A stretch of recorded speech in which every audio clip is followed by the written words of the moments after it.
এইভাবে শ্যামদাস দাদাবাবুর জমিতে চাষ করতে শুরু করল।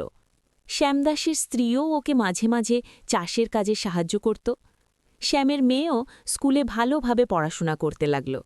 6 মাস পর শ্যামদাস জমি থেকে অনেক ফসল উৎপাদন করে এবং দাদাবাবুকেও অনেক ফসল দিতে পারল। তারপর দাদাবাবু খুশি হয়ে শ্যামের কর্মদক্ষতা দেখে ওকে সারা জীবনের জন্য ওনার কাছে থেকে যেতে বলল, ওনার ব্যবসার কাজে সাহায্য করার জন্য। তারপর থেকে শ্যামদাসের জীবন অনেক পরিবর্তন হয়ে গেল। ওরা আগের মতো এত গরিবও রইল না আর। তো এইভাবেই শ্যামদাসের জীবন চলতে লাগল। তো আমরা এই গল্প থেকে এইটাই শিখতে পারি যে মানুষের জীবনে অনেক দুঃখ কষ্ট আসে। তাই যদি নিজের জ্ঞান বুদ্ধি এবং কর্ম ঠিক থাকে তাহলে জীবন বদলাতেও সময় লাগে না, শ্যামদাসের মতো।